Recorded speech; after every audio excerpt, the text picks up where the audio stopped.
Welcome to On the Verge. This is Zach Spedden, joined as always by Bob Phelan and Nick Stevens. And on tonight's episode, we're going to preview the offseason with our annual offseason prediction show. And we're going to take a guess not only at what moves the Orioles might make, we're going to talk about some off-the-field stuff as well and get into major awards. And to help us do that tonight is our guest.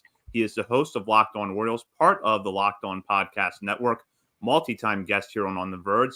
He is Connor Newcomb. Connor, how's it going?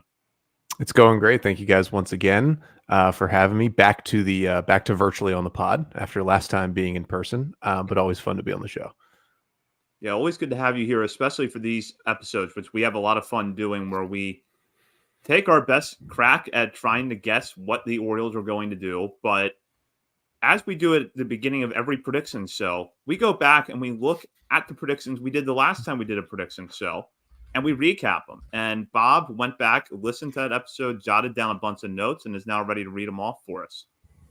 That's right. It was an adventure listening back. There was, some surprisingly good predictions and some maybe not so surprisingly bad predictions. But always fun to go back, even though it's only a few months, usually just to see how different our headspace was back then. But one place where it was our head was on the shoulders pretty strongly was, will Gunnar Henderson win Rookie of the Year? And we all said yes. I was pretty specific. I said he would bat .275 with 25 to 30 home runs, 20 stolen bases, and good defense. Didn't quite reach those heights, but fairly close. So good on us there.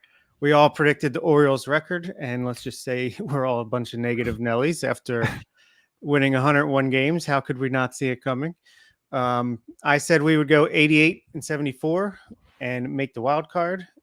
Zach said 86-76 with a wild card berth and a first round loss to the Cleveland Guardians.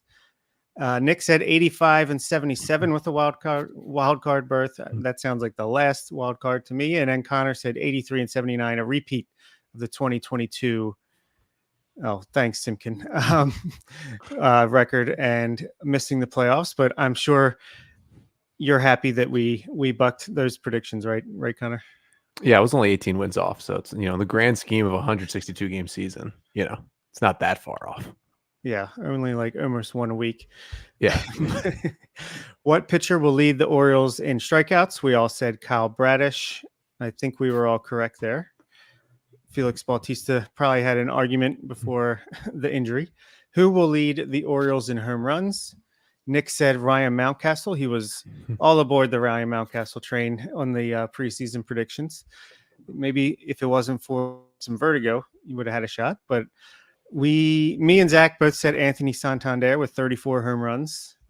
Connor said Gunnar Henderson with 32 home runs. And I have to pull up the stats to see exactly who was correct here.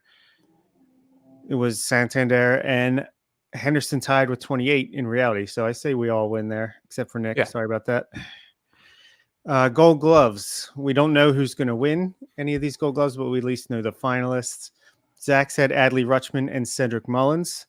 I said Adley Rutschman and Gunnar Henderson. Connor and Nick both said only Adley Rutschman. So Adley, he's at least in contention. We'll see what happens. Next was who out of Jordan Westburg, Connor Norby, Joey Ortiz, who will debut first in 2023 and who will not debut? Zach said Westburg first, but everyone will debut. Connor said Ortiz first, then Westburg, no Norby. Nick said Westburg first, but then he's traded before the deadline. And I said Westburg first, then Ortiz, no Norby. Was Connor right there? Yeah, I'll take the W on that one. That's a big win for me right there. Just don't read any more predictions out. He'd like to thank Ramon Arias's thumb, I believe. Yeah. Or wrist or whatever it was. When will Colton Cowser debut? I said July or August around the trade deadline, a little before or a little after. Nick said after the trade deadline, and Zach and Connor both said September 1st. What was it? Like August something? Yeah, and it wasn't for July, very long. Early August. July? No, I'll take a win where I can get it.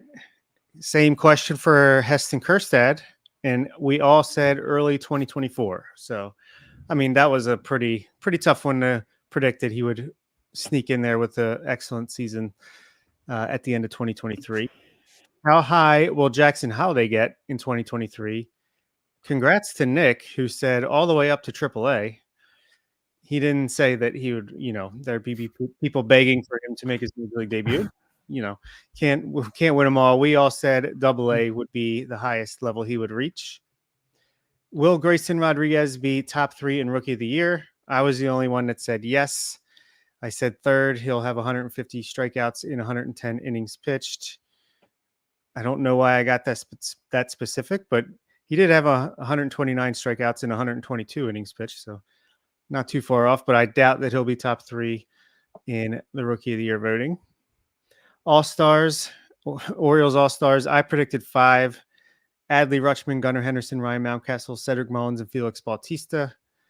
Zach predicted 3. 4. Gunnar Henderson, Adley Rutschman, Felix Bautista, and Cedric Mullins. Nick predicted Adley Rutschman and Felix Bautista. Connor said Adley Rutschman and Kyle Bradish. I think Nick wins that round. Most pleasant surprise, Zach said Cionel Perez, with a lot of people expecting him to fall back after an excellent 2022, which he did, but then he did kind of become a pleasant surprise towards the end of the year. So not sure how to grade that one. Connor said Kyle Gibson. A lot of people were not the happiest that he was our biggest pitching move in the offseason, but Connor said he would be a better version of Jordan Lyles, and I think he was. I said Kyle Stowers, so we will move on there. And Nick said Austin Hayes, so I think he nailed that. He also said Austin Hayes jokingly for biggest disappointment, but ultimately went with Ramon Urias, which I think the case could be made that that's an accurate statement. For biggest disappointment, I said a combination of Jorge Mateo and Austin Hayes. Zach said a combination of Michael Givens and Dylan Tate. So ding, ding, ding. And Connor said Austin Voth, correct. And Tyler Wells, maybe depends how you look at it, but not a terrible guess. Biggest Twitter blow up, or I think it was actually biggest Twitter civil war on the episode. Well, we had a lot of fun with this one. I said trade deadline disappointment. Connor said 3 different things. Grayson Rodriguez, where is he? When will he be? Et cetera, et cetera. Brandon Hyde in his punt lineups. And Adam Frazier / Jordan Westberg. Why is Adam Frazier here? Why isn't Jordan Westberg here? Fair enough. Zach said bring up the infield prospects / Adam Frazier. And Nick said bring Colton Cowser up. But you forgot, once they did bring him up, send Colton Cowser down. Bold pitching prediction. Connor had Kyle Bradish, slam dunk 2024 opening day starter. Congrats. Nailed it. Don't read All mine. aboard the Kyle Bradish. Don't read mine. I'm about to. Nick said Cole Irvin will have a similar war to Kyle Bradish. He didn't say, Cole Irvin career versus Kyle Bradish 2023. No, Cole Irvin, the book isn't closed with what he could be for the Orioles, but yeah, 2023, he did not come close to Kyle Bradish's war. I said Tyler Wells would stick in the rotation all season. Didn't see him fading again for the second year in a row. And Zach said Mike Baumann will be one of the best relievers on the Orioles, which if you think wins are a good stat, pretty accurate. He had his moments. Yeah, definitely had his moments. Probably should have been on the postseason roster ahead of Brian Baker. We could say that. Bold hitter prediction. Nick with a good one here. Gunnar, 30 home runs, almost. 20 stolen bases, half of that, and a less than 25% K rate. Didn't reach those heights again, as stated earlier, but he did have an excellent season. Connor said Cedric Mullins will have a better WAR than 2021, a 6+ WAR, and get a contract extension. Darn injuries. No. He was on pace before the first injury, those first 2 months, for a better season, but that was also 2 months. So yeah, that's a tough one. No one saw him getting injured. I said Adam Frazier would hit over 300 with a 350 on base. Not a good prediction. And Zach said Kyle Stowers will hit more than 20 home runs in the major leagues. Dan Connolly still thinks he's on pace for that, but unfortunately not to be. We each predicted the AL East order. I mean, this is just going to be a bunch of. We all had Red Sox in last. Me, Zach, and Nick had the Rays in second to last. We also all had the Blue Jays winning division. Connor had the Rays winning the division, Yankees second, then the Blue Jays, then the Orioles. I had the Orioles second, then the Yankees. Nick had and Zach both had Yankees, then Orioles. Bold Major League Baseball prediction, Nick. I'm going to read yours. Sorry. The White Sox will have a great season. I'm going to take a dig at that later in the episode again, so go. That's fine. All right. Connor said Angels will finally make the playoffs with Mike Trout and Shohei Ohtani and win a wild card series. Hey, it's bold. We got to be bold. I said everyone loves the pitch clock by the end of the year. That seems probably not as bold as I thought it was at the time. And no Dodgers in the playoffs. They did make the playoffs, but they lost early. So if I could take any credit. Zach said Phillies will miss the playoffs. They weren't that far off. And the White Sox will be sellers at the trade deadline. That was a good call. And let's see. We had a bunch of over-unders here. For Gunner, 3.1 WAR. I said double. Everyone else said over. What was it ultimately? I don't have the numbers. I should have had. We can probably pull it up, but it was over. We can probably just skip. We can probably just skip those. There's a lot of those. Yeah, there is. Let's see. I'm just trying to quickly see if there's any interesting ones. Colton Cowser games played was 26. And he played in 26. So that was a good over under there. Well done. Fangraphs or whoever it was. Let's see. Kyle Gibson, 172 innings pitched. That seemed like it would be a close one. He was over. He was over with 192. Kramer had 172.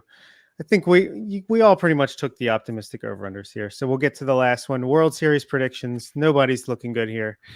Connor had Padres over Mariners. Zach had Mariners over Braves. Nick, again, I'm sorry. Mariners over Cardinals. And I had the Padres over the Orioles.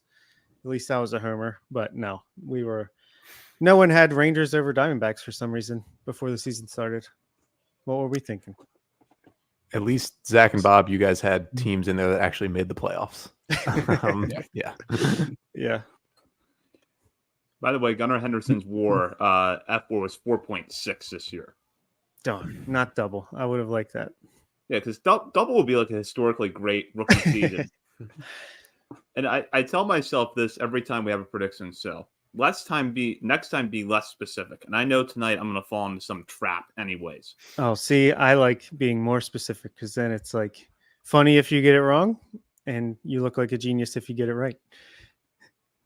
So Nick, where are you mentally? How have you been preparing for this? Well, I'm glad you asked. So we're going to do predictions here. We're going to start this in a moment. But while I would not take any of my predictions and run to a sports book, although there is one that Bob did take one of my predictions last year, ran to a sports book and won some cash, I believe, if I remember correctly. But I do have one prediction that I can guarantee you, and is a magic prediction, if you will. And you're going to be working tomorrow at around 2 or 3 o'clock in the afternoon. You're going to hit a wall, and maybe that afternoon coffee or treat gives you just enough energy to wrap up the workday. But if you're like me, that artificial buzz is going to wear off pretty quickly. And the craziness that evenings bring with kids at home require almost superhuman like mental strength. My prediction is Magic Mind is going to give you not just the energy you need for a full day, but also give you the peace of mind that you aren't consuming harmful chemicals or processed garbage. I've been drinking these small Magic Mind shots each morning before my morning cup of coffee, and I can tell you from personal experience that these drinks do work. To be completely honest, I was skeptical. I was not expecting anything, but that afternoon drag is pretty much gone since I started drinking Magic Mind each morning. Haven't gone for that afternoon coffee in almost 2 weeks now. I'm really drinking less coffee overall. Feel awake in the afternoons, and overall just feel more refreshed and energized throughout the day. I really put it to test this weekend, and we were talking about this before we came on air, but it was homecoming at my alma mater. Shout out JMU, now the 23rd ranked team in college football. So after a day of drinking and an 8 p.m. kickoff, someone my age, that is a recipe for disaster. And on Sunday, now that I'm hungover and dragging and my kids come home from a weekend at the grandparents' house, if you are a fellow parent, you understand that the chaos that brings. I knew that my Monday was going to be brutal, but I have to say I felt great. I crushed my to-do list. And honestly, I give a huge props to Magic Mind for that. The best part about Magic Mind is I really do look forward to drinking these every day. Made of all natural ingredients, including matcha, lion's mane mushrooms, ingredients designed to improve your memory, give you that natural energy boost and stress less. No sugar, nut-free, vegan, keto, and paleo-friendly as well. Trust me, if I'm sitting here telling you it's good, believe me, because if you hand me a bottle of something green and tell me it's healthy, I should drink it. I'm not touching it. But Magic Mind honestly changed my mind about that. You can try Magic Mind for yourself. Go to magicmind.com/Verge. It's magicmind.com/Verge, VERGE. Use our code Verge20, that's number 20, and you can save 56% on a subscription to Magic Mind or get 20% off a one-time order. If you're already a subscriber, you can still go to magicmind.com/Verge, use our code and get a discount on your next subscription.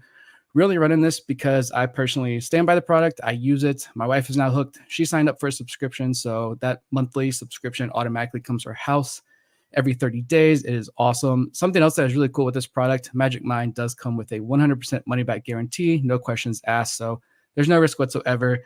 Give it a try today. Start feeling refreshed immediately. Go to magicmind.com/Verge. Use our discount code Verge20 for up to 56% off a subscription. I'd get the 30-pack. It's what me and my wife subscribe to. It's great value, great product. We'll put the link in the show notes, our direct link, and go order you some today and let us know what you think. Don't forget, you can sign up for the On the Verge Patreon. We have ad-free episodes and access to the WhatsApp group. Just an unrelated thing I forgot to mention earlier.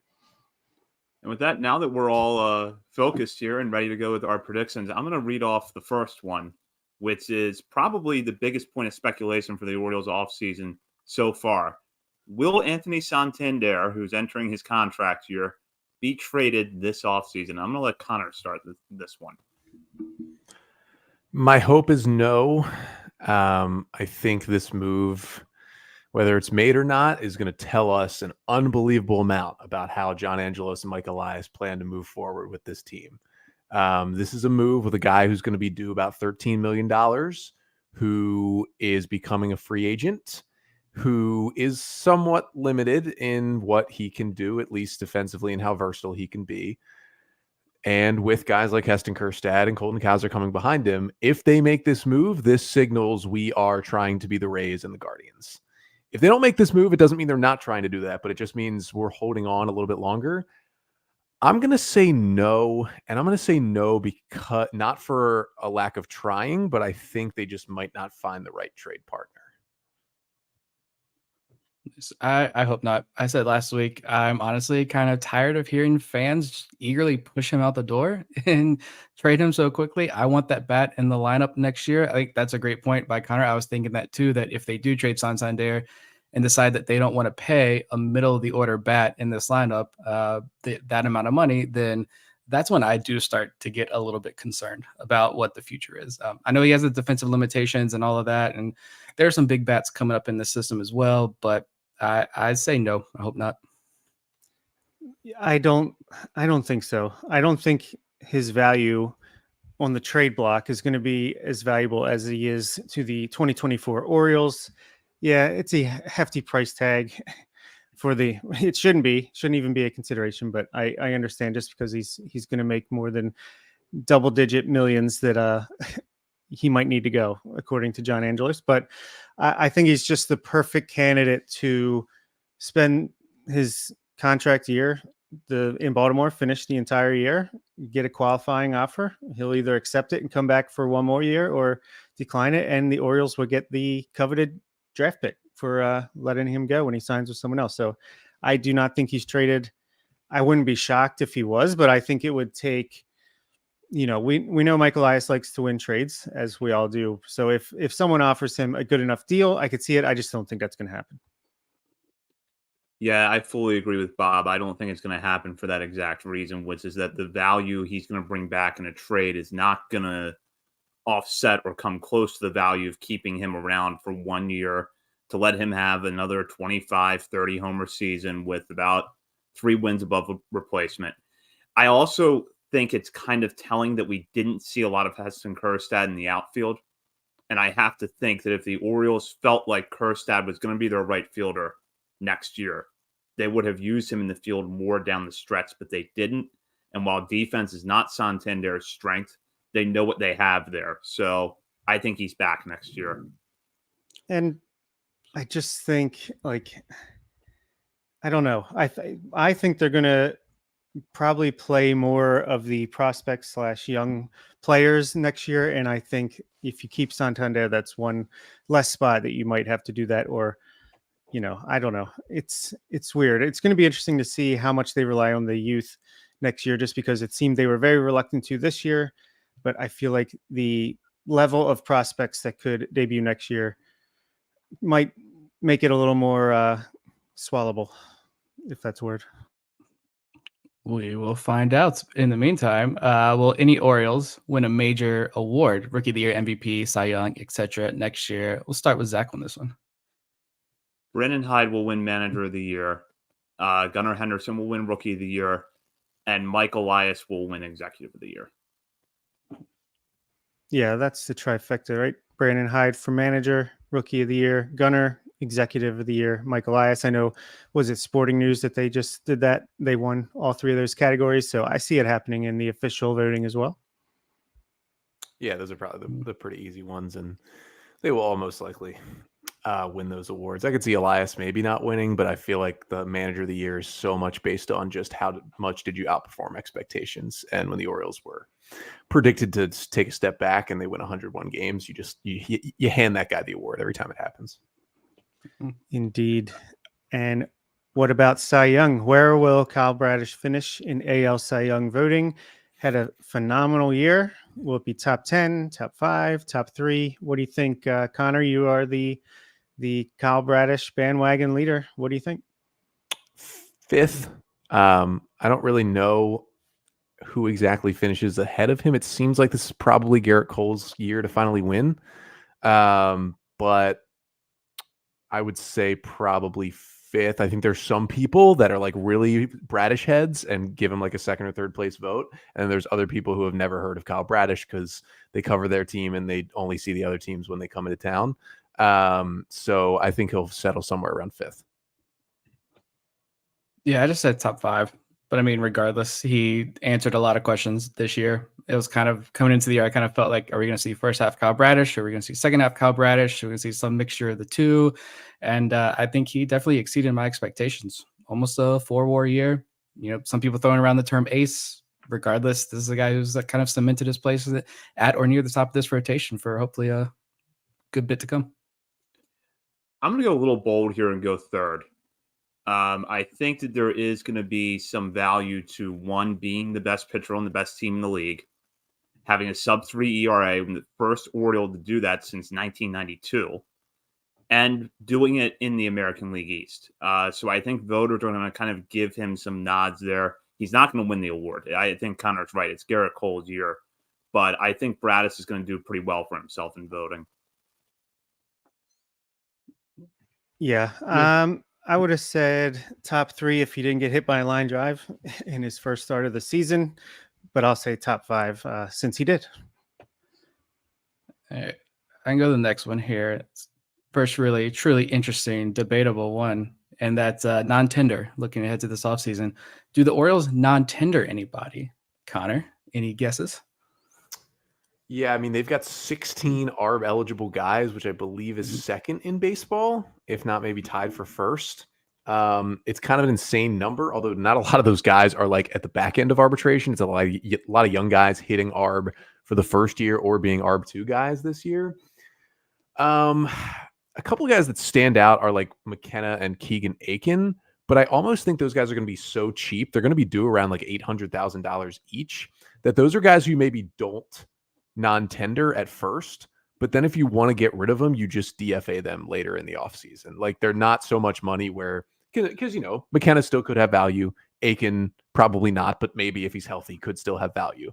So I could see them holding on to those guys briefly and then DFAing them eventually. Here's a guy who I could see it happening to. Dylan Tate is due $1.5 million next year. I don't know what's going on with Dylan Tate. Nobody knows what's going on with Dylan Tate. You could see a non-tender and re-sign to a minor league deal, because I am very worried about his long-term health right now of his arm. Yeah, I had that written down. If they tender him a contract, I think it's a great sign that he'll be ready to pitch in 2024. And obviously, if they non-tender him, it's probably not a good sign for his health in the next year or so. I also have Keegan Aiken, definite non-tender candidate. I mean, I think he's like one of the lowest people in the 40-man anyway, so I think he would be DFA'd at some point. McKenna, I could see what you're talking about, Connor, where it's like, yeah, we'll keep him around for now. If we find a better option, we can always get rid of him down the road or try to pass him through waivers. And I think Jorge Mateo is going to be non-tendered. I think $3 million is not a lot of money in Major League Baseball, but it is the Orioles. And I do think he is not going to be in the long-term plans for this team anymore. I think they'll try to find a trade partner, but I think teams will probably read that and let him be non-tendered before he signs elsewhere this offseason. I'm going to say that Keegan Aiken is non-tendered. I do agree with Connor that, that price tag, let's say he gets roughly $800,000, is not very much, and you could DFA him later, but I think the Orioles are going to want to clear that spot sooner. So they're going to go ahead and make the obvious move. Dylan Tate will either be non-tendered or he will sign like a maybe $700,000 base salary with some incentives thrown in based on health. He's definitely not getting $1.5 million. I don't think any team in baseball would give him $1.5 million given his injury status and the fact that he's a pitcher with a long injury history before this. So I hope he's back. I hope he's healthy, but he's not getting $1.5 million. Yeah, I said McKenna, although you guys do make compelling arguments there as to why he probably would not. I also thought about Keegan Aiken, but I think I don't have it pulled up again. Correct me if I'm wrong. I think he still has an option. So I'm almost wondering if he's been around the org for long enough. Maybe they say we'll give you close to $1 million just sit in AAA as an emergency option. If I'm wrong about that option, then disregard. You can DFA him. You can DFA him emergency. And you can DFA him regardless. But just thinking like the Orioles there. I'm gonna throw out another name. I don't think it happens, but I guess McKenna and Aiken would be my two like definite answers. But I'll throw out another name that I could see a path for this happening. Again, I don't think it will, but could Austin Hayes be in danger of being non-tendered? I think it's a very small chance, but like I know the payroll is extremely small as well, and they can pay whoever, whatever. But do you think the Orioles would pay, was it $6-7 million estimate salary for Hayes if there are better, cheaper options out there, maybe more consistent bats, and you can't find a trade partner for Hayes? I don't know. Yeah. I think for Hayes, if you really are willing to just give him up for nothing, you could find a trade partner that probably doesn't bring back much, but brings back something just because he was a valuable player at times this year. I think he was probably more in non-tender danger last offseason when he was just a disaster down the stretch. And that was kind of more of a conversation surrounding him. The only other name I'll throw out is Jacob Webb, potentially do $1.2 million. And that's just kind of like, if the O's don't see it anymore, they could make that move. I just feel like Austin Hayes, you got to be able to find a trade partner if you really are that desperate to not pay him that salary. Maybe you just call teams bluff if they don't want to trade for him before you have to tender him. But I guess I could see a world where that happens, but I think it's very slim chance. Yeah, I think it's slim too. Hayes is one of those players where there are certain data points that I can look at and say that I think he'd actually be a better player outside of Baltimore. Different outfield to play in, different, ballpark dimensions, potentially hit for more power somewhere else. So it is possible that if the Orioles are shopping Austin Hayes, they can convince a team, whoever it is, hey, you put this guy in right field in your smaller ballpark that's better for right-handed hitters, he'll hit 20 home runs next year. Which I don't see him doing at Camden Yards, but could he do that in, Cincinnati? Absolutely. So I'll go to the next prediction here. Will Jorge Mateo and or Ramon Urias be traded? Bob has kind of weighed in on this already, but I want him to elaborate a little bit more. So I'll start with him. Yeah, I think they will try to trade both of them this offseason. I think if you can't, like I said, if you can't find a trade partner for Jorge Mateo, I think he could and maybe will be non-tendered for Urias.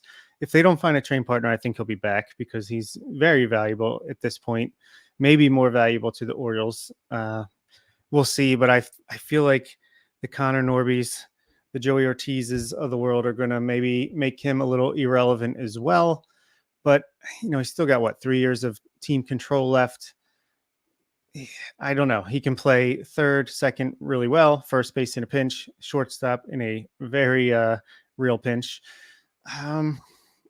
I'll say ultimately he is traded in a package with some prospects for something of pitching at some point.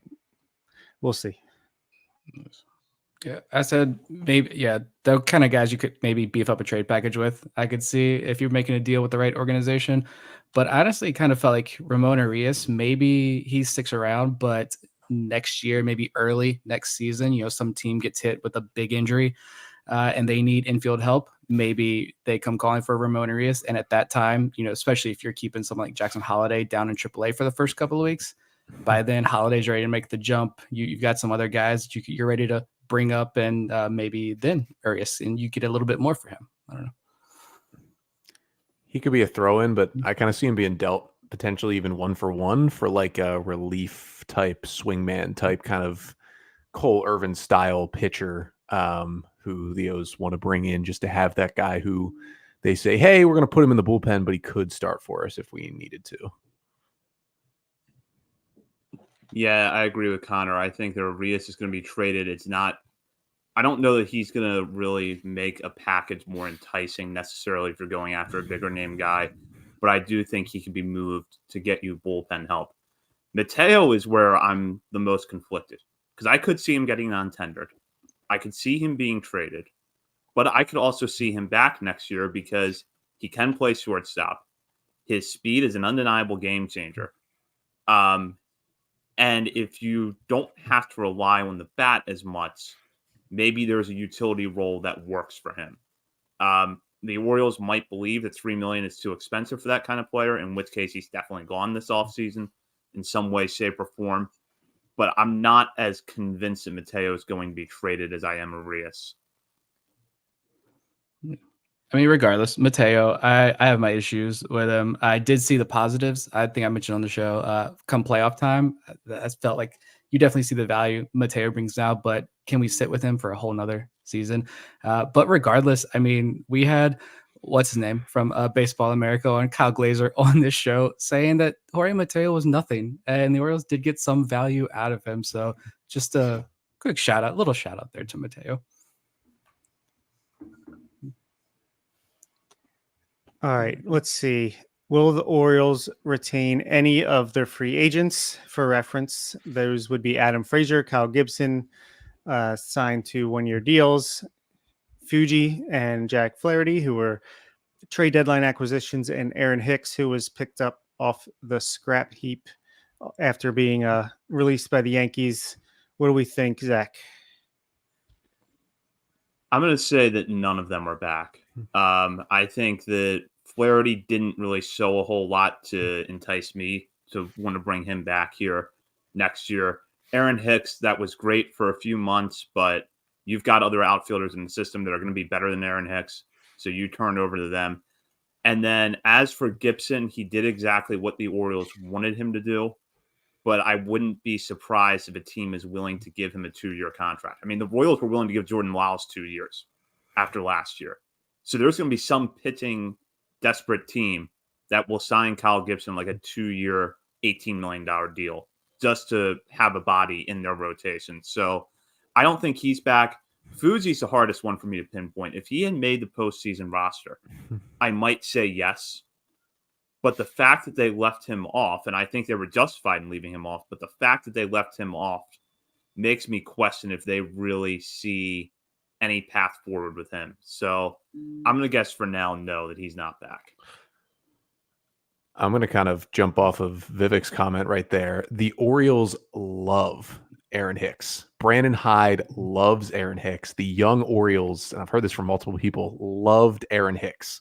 There was a reason why he went through multiple injuries. He came in there, Mullins came back, these guys came back, and he stuck around the entire season. One of those reasons was he was producing better than Cedric Mullins, honestly.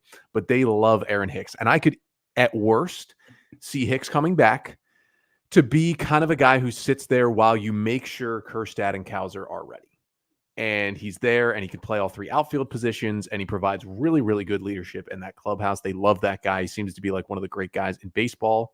And I just think they are going to want him back, and I think he's going to want to come back because he probably got a second jolt of like his baseball career after what he went through in New York. And I could see it being some sort of situation where by next June, he's kind of off the roster, but he's there as a safety blanket early in the year. I kind of think about it similar to like Alejandro De Aza with the 2014 Orioles. Added to that team as a veteran outfielder, starts in the postseason. They bring him back in 2015, and the magic kind of wears off. He's awful. And by May, they had DFA'd him off the team. I could see that being something that happens with Aaron Hicks. Because remember, you can just pay him the league minimum. I mean, the Yankees are paying him a whole bunch of money for the next couple of years. So he'll be cheap to bring back. I think he'll be at least in camp with the O's next year. Gibson, I like the point about somebody's going to give him 2 years. Fuji, if he's willing to be a reliever, I think the O's would try to bring him back. If he still wants to be a starter, the Orioles are not touching that. Yeah, I said Hicks because it would annoy a lot of Orioles fans and cause chaos, and the financial reasons. He's cheap, so you can bring him back at least for a little bit. Everyone else can kind of go. I'm fine with letting them run free. With Fuji, I could see Fuji coming back because I almost wonder if that trade was made thinking more long term with Fuji. Like, we know he's not going to be the guy that takes this bullpen to the next level or solidifies this bullpen for a World Series run in 2023. But we really do like his stuff. It's disgusting. We know the fastball velo is there. Let's just get him in the system. We can work with him this offseason, and let's see what he has next year. So I could see Fuji coming back if there's already been conversations about, like Connor mentioned, what his role is going to be. And if there's agreement there, bring him back in hopes of that was the plan all along. And we see a more refined version of Fuji next season. Yeah, I would love to see what the Orioles could do with the full off season of working with him. And it seemed like he loved it here while he was here, definitely more than Oakland. I want to say that maybe it's just between signing back with the Orioles or going back to Japan. I don't know. It didn't seem like he had the best time. I don't know if Brandon Hyde, if he has a say, Fuji might have drove him a little bit crazy with the inconsistency. But yeah, Aaron Hicks, I think he'll be in camp, and I bet he's like the biggest argument for why Ryan McKenna is a non-tender candidate, because he's a veteran for league minimum that can do Ryan McKenna better than Ryan McKenna can in most cases. Maybe not pure speed and hustle, but as far as he's always going to have a good at bat, and he's got a good arm. He can stand at any outfield position, so could see Hicks back for sure. All right. Looking ahead to Vivek's favorite question. Maybe not specific names yet, Vivek, but I just know you got some names ready to go. But do the Orioles take anyone in the Rule 5 draft, which is only a couple weeks away now at this point? Connor, do you think they take anybody, or are we done with that? Yeah, they'll take a pitcher. I'm going to leave it to Vivek to who that could be, but they'll take a pitcher. They're probably past the point of taking 2 guys in the Rule 5 draft, but they'll take a pitcher. I agree. Why not? Right? You take a picture of a pitcher, and then you bring them in for spring training. If you caught lightning in a bottle, you find a way to make it work. If not, you send them back. You lose $20,000. It's fine. Oh yeah, they'll take someone. They're definitely going to take somebody. I agree that it's probably going to be a pitcher, but I would be surprised if they don't. And honestly, there's no reason not to take somebody. Yep. Take the guy who, if catch lightning in a bottle, he's a low-cost bullpen arm. Great. If not, like you guys said, send them back. We'll have fun diving into all of that, the names, as we get into the dredge of the offseason. So we'll go to this now. Who will fill the 2 pitching coach vacancies? I'll start with Connor here. I'm going to direct people to Monday's episode of the Locked On Orioles podcast where I answered that question and hawk for the listens and the downloads right there. But I did give out 3 names, so You got to do it. You got to do it. I did listen to that, and you should listen to it if you're listening to this and haven't yet. I will say one of those will be Justin Ramsey. I don't know if they're going to want to replace both in-house. So I want to say that another veteran outside name, and I think the 3 mentioned by Connor on that podcast are great options, but I'll say it's someone that no one expects. Don't know who. That's a cop-out maybe, but if it's 75-year-old Brent Strom, if you can get him away from the Diamondbacks, yeah, sure, why not? But otherwise, I think it's going to just be someone with experience, but not a ton. Someone that can at least show, not like Justin Ramsey needs to be shown the ropes. He's a kind of a genius on his own, but just someone with major league experience to break him in there. And then maybe down the line, you can bring up another one of the minor league pitching coaches to pair with Justin Ramsey. But that's my guess.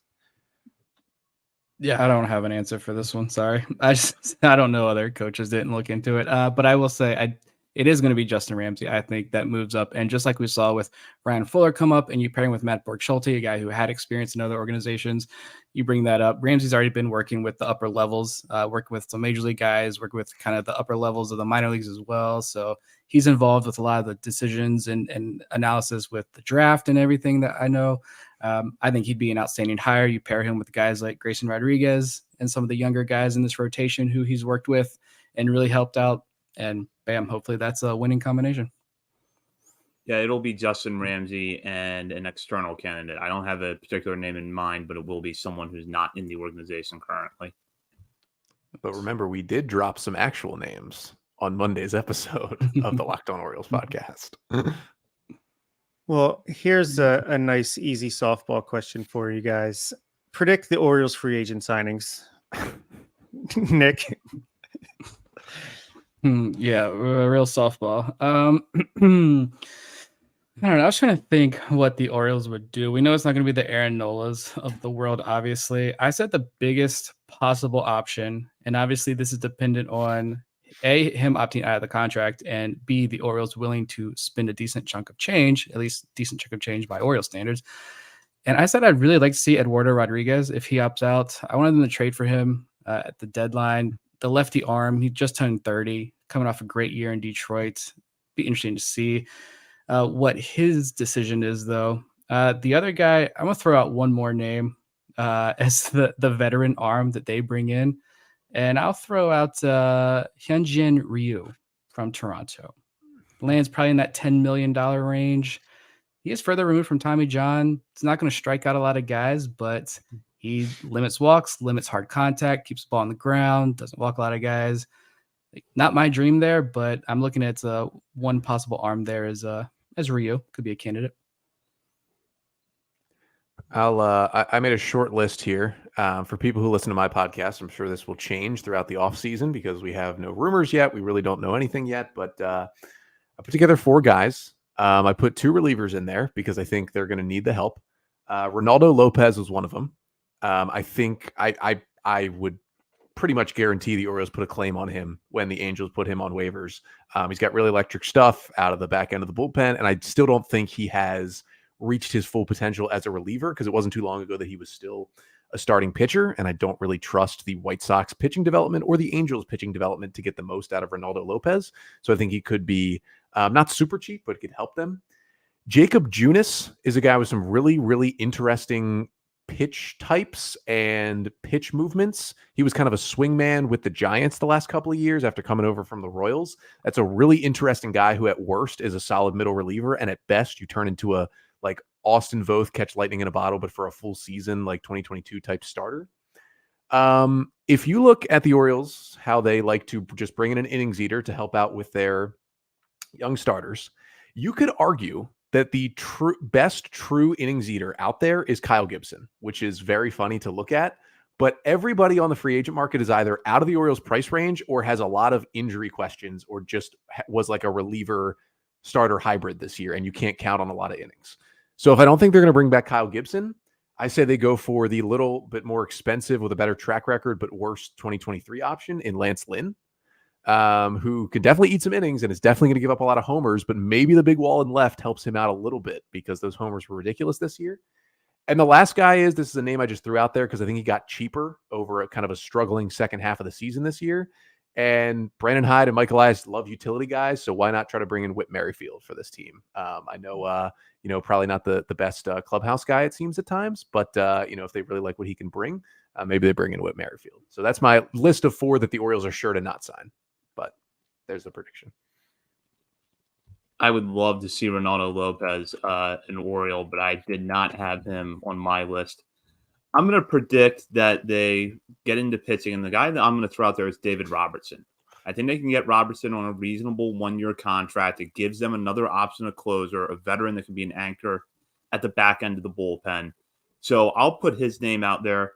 And then I think Michael Lorenzen is going to sign with the Orioles. I think that there was some truth to the rumors that they were in on Lorenzen at the trade deadline. And while he did not pitch well in Philadelphia, you can look at his season last year as a success and feel like he's got at least the ability to be a decent swing man for them. Another compliment to someone like Tyler Wells or Cole Irvin. And because, too, I still don't really know how much they're going to let John Means go next year in terms of full use, that would just give you another option. I do think they're going to trade for a starter, which we'll talk about a little bit later on. But I'm going to throw those 2 names out.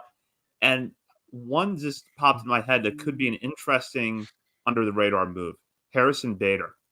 If they want to get an outfielder who can play some defense, if Aaron Hicks is not back next year, Bader, he's been on some competitive teams, excellent defender, can't hit. But as long as you have your 3 incumbent outfielders coming back and you throw in Heston Kjerstad to that mix, Bader doesn't have to hit. He can just go out there and play left field, play center field, hold the defense down. I'll throw in a name that's kind of along with Harrison Bader if they don't bring back Hicks. I mean, it might be hard to pry him away from Arizona, but if you go get Tommy Pham for next year, I would be very on board for that to help the Orioles lineup. I think we're going to do most of our acquisitions through trade more than free agency, but I put a couple down here, because I think they'll do some stuff through free agency, but I think there could be way more trades than free agent signings. Enough preamble. I have Matt Moore as a free agent option, lefty reliever, getting a little older, but I don't know. I've liked him for a couple years now. He's got some good numbers. I think they might go for a right-handed power hitting guy that can play outfield. So I put Adam Duvall / Teoscar Hernandez. They might, especially Hernandez might be a little too pricey for the Orioles, but we'll see. And then I do think they will try to get a starting pitcher, someone on a 1-year deal, like this year's Jordan Lyles, Kyle Gibson. They've kind of crept slowly up, just like with second base free agency. I'm going to say that, where is it? Liam Hendricks. Nope, that's not who I meant to say. Where is it? I've lost him. Who's the Cubs starting pitcher who has a freaking player option? Kyle Hendricks. You can see my confusion there. I think $16 million club option for the Cubs. I think they will decline that, and maybe the Orioles will sign him to a 1-year, $10 million deal. Someone like that. So that's my guess. Nice. I do agree with the comment there in the chat that this free agent class kind of stinks. It's tough to kind of look through this. Maybe just real quick, thinking about this name, anyone on board with Lucas Giolito? Zach, former Nats guy? Or no? Yeah, you guys out on him? Absolutely. Yeah, I would be on board with Giolito. Pitching for the White Sox and the Angels last year had to be awful. So I think coming to Baltimore, getting a chance to reset, and with an organization that knows what they're doing with their pitchers, I think he would do well here. Plus, I know he's a good clubhouse guy, so he'd fit right in. I could see that. Yeah, I could see Giolito. And what they should do is just sign Giolito and Ronaldo Lopez, because those guys have bounced around together everywhere, from the Nats system to the White Sox to the Angels on waivers. And they have just didn't they both end up in Cleveland then after waivers this year as well? Mm-hmm. So yeah, they got to both end up in Baltimore. There's still something there. He did look cooked at the end of last year, but I can imagine after the season he just kind of needs a reset. I think there's still stuff left in the tank for Giolito, and I think he's a guy where he can get back to his ceiling and won't be super expensive because of the down year he had. Yeah. What a long season for him. It's one of those things for me where it's like, if the Orioles sign him, then I like it because it means they think they can fix him. They think they can get him back. So, I would not be opposed to it. All right. Who are we trading for this offseason now? Who are your big trade targets? Start with Zach on this one. I think that the Orioles and the Mariners are going to hook up on a deal, and I'll say that the Orioles acquire Bryce Miller from the Mariners. Connor Norby will go back to Seattle in the deal. The Mariners could use some help at second base. I think that he would be an immediate upgrade for them. And then rounding out the package, I'm trying to think who else could go in that deal. I think you'll see one outfield prospect go in the trade. I'll throw out Judd Fabian's name. And then you're going to see one pitcher go in the deal. Probably a low-level guy. Maybe a Davy Cruz goes in it. I'll have should I have a specific trade for Bryce Miller as well? Should I just give it now?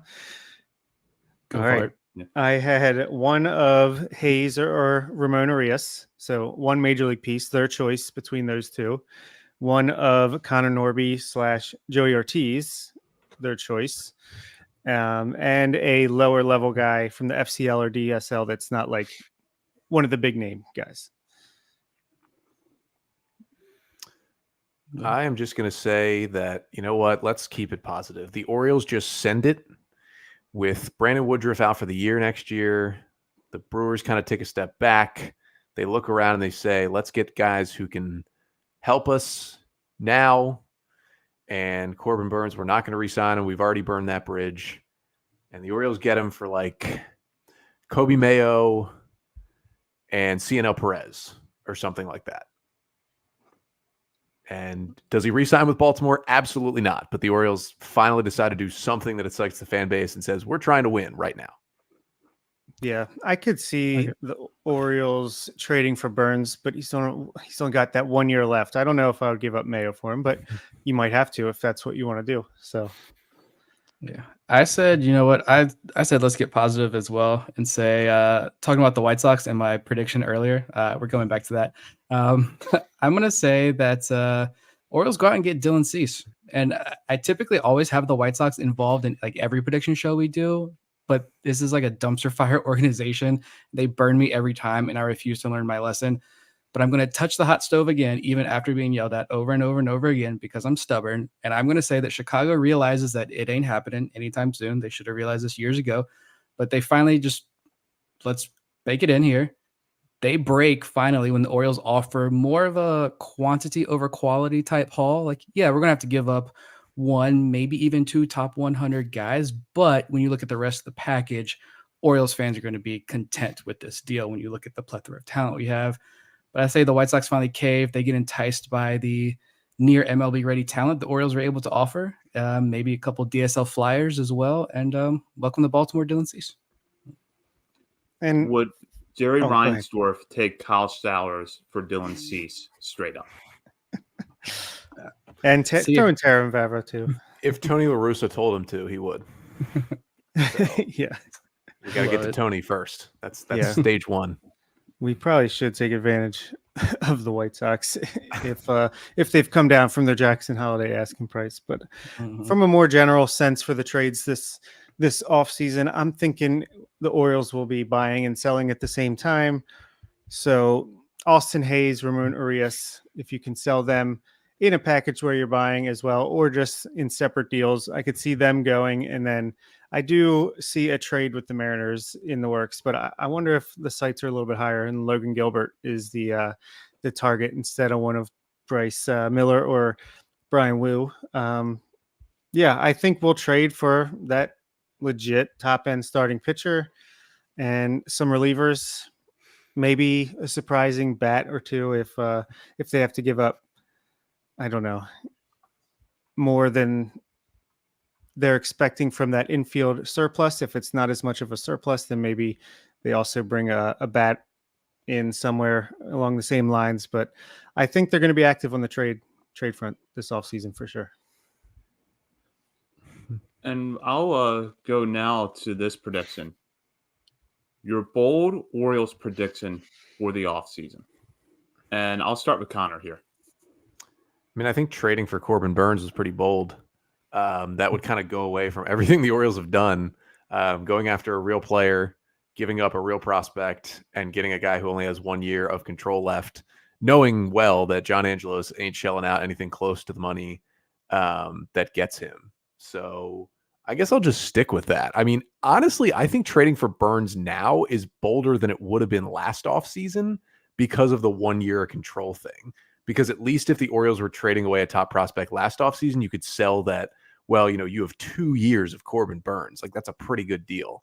Now I think it's even bolder for the Orioles to make that move. I think the asking price would obviously be lower, but still similar because of how good he is and can be. I think that's bold enough to make that the bold prediction.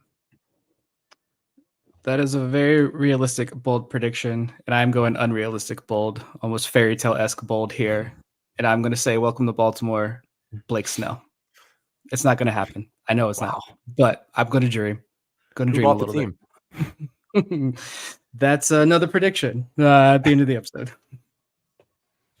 Okay, I have a couple options here. I'll do my milder, bold prediction first, which is that the Orioles do not sign or trade for anyone has heard of when it comes to the bullpen, and will just stick to their waiver claims and Danny Coulombs of the world before we knew he was Danny Coulomb.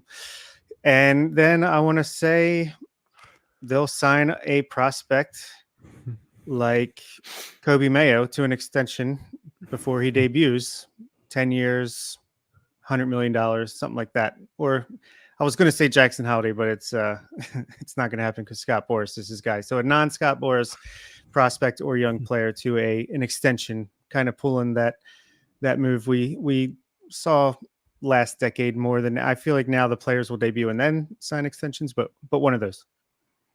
So you're saying the Tucker Davidson 2.5 ERA season is incoming?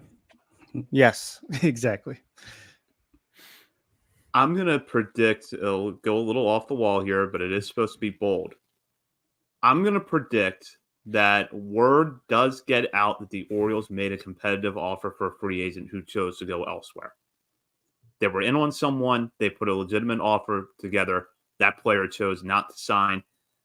I kind of lean towards Eduardo Rodriguez, who's going to be part of my next prediction here. It could be him, but I think that something's going to happen where a player will sign somewhere else, and then word is going to leak out after the fact. By the way, the Orioles were in on him. They made a competitive offer, and he didn't sign. And I predict fans will say, well, close only counts in horseshoes and hand grenades. All right, what about for the MLB as a whole? Any crazy MLB offseason predictions here, Bob? Let's say, all right. Angels trade Mike Trout. Obviously, Shohei Ohtani signs elsewhere, and they make the playoffs in 2024. Of course they will. Nolan Schanuel, all-star season. I mean, just Joe Adele, 40 homers. It's time. Nice. I'm going to go. I'm pretty sure last year we did a question similar to this, and I said Jacob deGrom signs with the Rangers. And I think this is one that, Bob, you actually put a bet on and made like cash on. I should have done the same, but I did not. Although he didn't pitch really that much with him. But I don't know how bold this is because I'm going with the Mets here, and they can do and will do whatever the hell they want to, whenever they want to. And I'm going to say that I wanted to say like Juan Soto gets traded to the Mets because I don't think he's going to be in San Diego next year. So they're ready to slash payroll. I'm going to say that the Mets make two major trades, at least. They are the ones that land Corbin Burns. And someone else. I was going to say they move on from Pete Alonso as well, but I think they're going to be super buyers here because they are the Mets. But at least land Corbin Burns. And they actually win next year. I'm going to go Eduardo Rodriguez opts out of his contract with the Tigers, but returns to Detroit. He had an opportunity to go to LA to trade deadline, vetoed that deal. We don't fully know the reasons why, but clearly he likes playing there. And, for the Tigers, you've already got a sunk cost in your payroll in Javier Baez. That contract's not going to work out. But they did take some positive steps forward last year with the guys who you would hope are going to be part of the picture for them long term. For the most part, those were the players that stepped up. And you're not in a very good division. So it's reasonable to expect that the Tigers bring back Eduardo Rodriguez, make some improvements elsewhere. They could actually be competitive next year. So I think it makes sense for both sides, and you'll see a reunion after Rodriguez opts out. I say the Diamondbacks, off the backs of just narrowly losing in the World Series, go out and sign 2 legitimate free agent starting pitchers. And I think Blake Snell is one of them. And I don't want to say Aaron Nola is the other one because that's a lot of money, but they do a Rangers type offseason where they sign 2 players, to crazy amounts of money for 5-6 years. And then what would another one be? Oh, the other one is with Kim Ng gone. And I saw somebody in the comments said something about this, but with Kim Ng gone, the Marlins go into full sell mode again. Like they've done every time they've had success, they just completely tear it down. But the weird part is here, they don't have as many veterans to sell off, and they sell off the guys who are, 3-4 years of team control, and they just really go into full rebuild again. All right, here's one I want to get Connor's opinion first. When will Oriole Park at Camden Yards lease agreement be finalized? A long-term one or a 1-year extension? The 30 years. The 30-year one will be signed in November of 2024 after the 1-year extension is done on December 29th of this year. Like it. I'm going to go December 13th, which is the last Maryland Board of Public Works meeting of the year. The Stadium Authority Board and the Board of Public Works will have to vote on the lease to make it final. I'll predict they get it done by December 13th. I'll go with those answers. I got nothing for that one. All right. I'll say 2020 different answers. 2026 when the new owner signs it. All right, I'm going to, before we wrap up, there are a couple of listener prompts that I think are interesting. Tony B wants to know, will the Orioles sign a reclamation project this offseason? Yes, 100%. I mean, you could count Lucas Giolito as a reclamation project somewhat, but they will sign someone on a 1-year deal, someone maybe coming off injury. Even Ryu kind of fits that mold because he just had Tommy John. I don't know if he's much of a reclamation project, but like they will sign someone to a 1-year deal. Luis Severino is someone who I could definitely see them going after. That's right up their wheelhouse to get a guy for 1 year, $10-12 million and say, oh, but he could be this. Yeah, the Orioles should just have a show on HGTV at this point because they love to play fix it and it's worked so far. So yeah, of course they will. Yeah, I just threw out the name Frankie Montas. Looking at him, I went the injury route. Tyler Melee, I think he had Tommy John surgery. So he'll probably be like mid-season. I think he's more on that John Means timeline. So I don't know if the Orioles might go that route, but I think Montas seems somewhat healthy. I think it was shoulder stuff with him though, so that is kind of scary. Yeah, but there were some nasty injuries there. Yeah. So that one, I'm hesitant about that one, but I don't know. The velo's still there and everything checks out. Yeah, we'll throw that name out there. Michael Lorenzen's kind of a reclamation project based on the way he finished the season. So yeah, they're going to do that. I'll go to this one here from Tony. DL Hall is our blank on opening day. Bold prediction, 5th starter, and he sticks in the rotation all year. I said most explosive bullpen arm on opening day. I said second most trustworthy left-handed reliever on opening day, but that role enhances as the season goes on. Yes. One of two high leverage lefties out of your bullpen. I almost said closer, but I thought sticking in the rotation would have been more exciting. I think he could have with Felix out a 2014 Zach Britton type ascension where they put him in the bullpen. They say, oh, this guy's pretty good, but we've got Tommy Hunter here as our closer. And then after a month and a half, you're like, wait a minute, Zach Britton's way better than Tommy Hunter. And then all of a sudden he becomes an incredible closer down the stretch. Not saying that Tommy Hunter and Yin-Yer Cano are the same pitcher, but Zach, you better not cross out that question because I spent 20 minutes before the show. Oh, that's right. Yeah, we'll wrap up with that one. But I'm going to go to this one from Ben. Norby, Ortiz, Westberg, where are they to start the 2024 organization? Orioles, Tides, or another organization? I'll start. Probably go with the unpopular picks here. I'm going to say Ortiz on the big league roster. Norby is back in AAA, and Westberg is on the move. I could see it, but I'm going to say Ortiz in the majors, Westberg in the majors, Norby in another organization.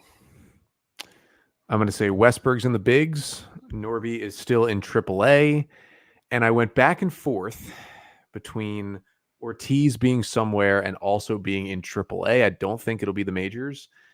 I do think if they make a big trade, it will be Ortiz. But here's my only thing where I say AAA. If they make the Burns deal, I don't see him being involved in that because isn't Jackson Churio a shortstop? Center fielder. Okay. Or outfielder. Maybe there was talk about him playing shortstop. Okay, then maybe I could see Ortiz in that role. But I don't think it's MLB. It's either traded or AAA, where Ortiz goes in that trade over to Milwaukee. I'm going to say that Westberg is still in the organization. He'll get the bulk of the at-bats at second base next year for the Orioles. Joey Ortiz will start the year in Norfolk, and Connor Norby, I said it earlier, will be traded. We'll wrap up with this question, which actually came in for last week's show, but we tabled it for this week. And Bob has promised that he has something for us here. Well, I already gave the Bryce Miller / Brian Wu answer. Yep. I will read the question first. Sure. So, Mark, previous friend of the show, guest, patron, excellent contributor on the WhatsApp. He asked, one of you assumes the role of the other team and the other two build, well, okay, it was only me, but mutually agreeable trade proposals for Dylan Cease, Corbin Burns, Edward Cabrera, and Bryce Miller. I gave the Bryce Miller. The easiest one for me was Edward Cabrera. I think Connor Norby for him straight up would be pretty fair as far as, prospect for in between prospect and veteran. For Cabrera, I just don't know if he's a starter long-term unless they can really figure out the control there. For Dylan Cease, I said Colton Cowser, and yep, even I said it, Joey Ortiz, with maybe, a couple other lower level pieces sprinkled in. And for Corbin Burns, I said Dean Kramer, Connor Norby, and, maybe a piece or two beyond that. But I feel like, it's the Brewers.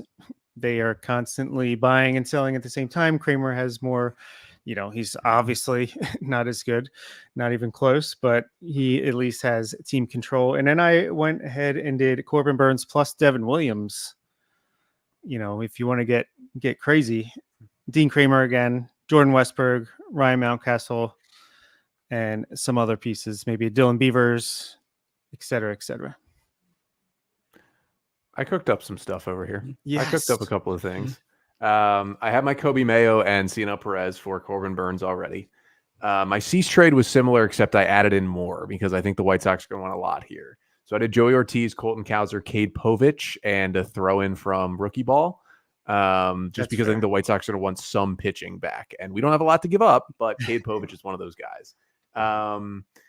Edward Cabrera and Bryce Miller, I had no idea because they're kind of like good but unproven starters who have been in the bigs but have a lot of control. So you just never know what a team is going to ask for those guys. So I kind of abstained on those two, but I did have Burns and Cease proposals with me. I would do either of those cease trades, to be honest.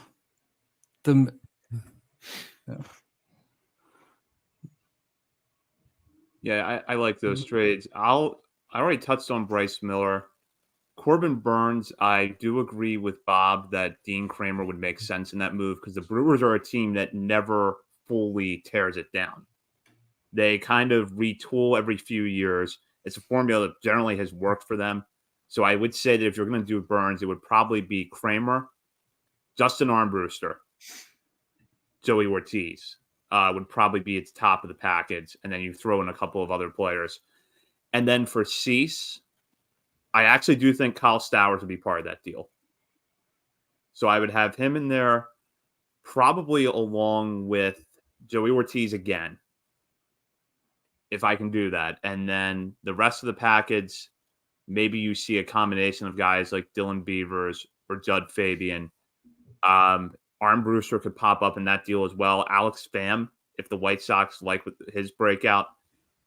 Luis De Leon would be part of that deal too. I think the lower level guy you throw in that has a lot of helium. So that's how I see that trade coming together. I do think that the Orioles are going to try hard to not move Cade Povich for Chase McDermott in a trade for a pitcher. Because I think that either of those two guys could be near-term solutions for the rotation, especially McDermott. But I don't know how realistic it's going to be to swing a trade for an ace without one of those two going back in a trade. Yeah, I've been back and forth on that since all the conversations last trade deadline. If you're giving me a proven starter with at least more than a year of control, I'm down 100%. With the 1 year stuff, we better make sure this roster's right, and you're going all in. Just because Povich is the guy who he's the wild one. He's a DL Hall of this new group here. Super high ceiling, but also super low floor. But yeah, interesting trade ideas that I'm sure the trade mill is going to be a hot topic for. If you want the clicks, you want listens, start cooking up some more trade ideas. Well, that does it for tonight. So, Connor, thank you for joining us. And I know a lot of our listeners listen to your show as well, but can you plug, aside from your show that was just released today, what else do you have in the works over at Locked On Orioles? Yeah, so we remain 5 days a week until basically Thanksgiving. So we continue pushing on with the episodes. Its player review series is on now. All three of you should be receiving messages from me shortly to come on and review some player seasons from 2023. Tuesday's episode, we have Zach Goodman on from the Bat Around. We're talking Austin Hayes and Colton Cowser. And we have an interesting conversation about could the two of them potentially platoon in the outfield for the Orioles next year if they're both in an O's uniform. But it's going to be a lot of that until the World Series ends, and then we kind of dive into the player reviews plus, of course, what's going to happen in this Orioles offseason. Well, look forward to listening to that. And that does it for tonight's show. For Bob Phelan and Nick Stevens, this is Zach Spedden. You've been listening to On the Verge. Oh, and real quick, before we go, I should mention we are now on TikTok. So in addition to X, Facebook, and Instagram, you can follow us on TikTok. Bob kind of dropped that surprise a few days ago. So, Bob, what are we doing on TikTok? That is a good question. I have to figure out how to use it, and I'm going to do something with it. I have some ideas. I don't know if I can pull them off, but it should be fun trying. Well, tune in later this week. Bob's going to have a series of dance moves and dad jokes on our TikTok account. We'll be back next week at our regular time. In the meantime, check us out on social media. For Bob Phelan and Nick Stevens, this is Zach Spedden. You've been listening to On the Verge.